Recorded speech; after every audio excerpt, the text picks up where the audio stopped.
In today's video, I'm going to teach you how to create Google Finance alerts.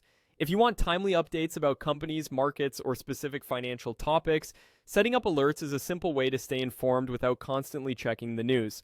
Start by opening your preferred web browser. In the address bar at the top, type www.google.com alerts and press enter. You'll land on the Google Alerts page. Make sure you're signed into your Google account so your alerts are saved and delivered to you. At the top of the page, you'll see a box that says Create an Alert About.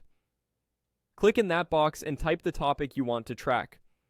For finance-related alerts, you can use a company name, a stock ticker, an index, or a sector.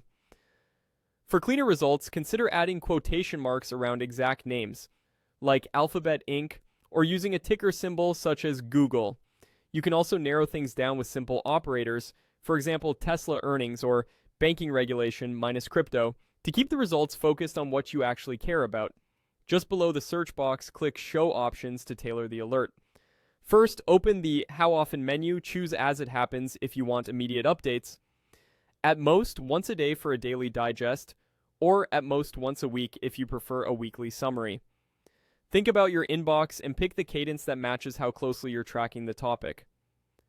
Next, open Sources and select Finance. This tells Google to prioritize financial publications and market-focused coverage, which helps cut out general interest noise and keeps your alert grounded in business and market reporting.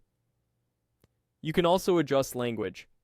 If English isn't your preferred language, pick the one you want your results in so your alerts arrive in a format that's easier to read and act on. Then choose region. If your topic is country-specific, say a stock listed in a particular market, select that region to keep the results relevant. If you want broader coverage, you can leave it set to any region for a wider net. Once your options look right, review your query one more time to make sure it reflects exactly what you want to follow. When you're ready, click Create Alert. That's it. Your Google Finance Alert is now live, and you'll start receiving updates based on the settings you chose. Use this same process for any other company, ticker, or financial theme you want to monitor. With a few well-aimed alerts, you'll stay on top of the news that matters most to you right when it happens.